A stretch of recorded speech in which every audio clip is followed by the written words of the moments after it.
ক্ষুধা কি আর বৃষ্টি বোঝে? জীবন সংগ্রামী মানুষের গল্পগুলো এমনই হয়। কোনো দুর্যোগই তাদের আটকাতে পারে না। আবহাওয়ার হেয়ালিতে জীবন হয়ে ওঠে আরো দুর্বিষহ। জীবনের টানাপোড়েনের কথা বলতে গিয়ে ঝাপসা হয়ে আসা দৃষ্টি যেন সীমানার বাইরে লুকোতে চায়। কান্না লুকোনো গেলেও অনুভূতিহীন জীবন থেকে লুকাতে পারেনি আক্কাস আলী। আপনাদের সাথে আছি আমি রফিকুল ইসলাম কোচি। যা হয় আল্লাহর রহমতে লাখ লাখ শুকরিয়া আল্লাহর কাছে। কারণ এই পানি আর সিগারেট বিক্রি করে আমি 600 টাকা 700 টাকা পাই। আজকে 2 দিন যাবত হচ্ছে না।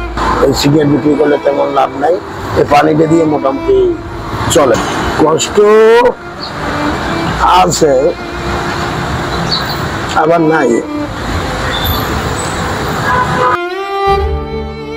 ঘরে বৃদ্ধ মা বাবা স্ত্রী সন্তানদের দুমুঠো খাবার তুলে দেওয়া তার একমাত্র ব্রত।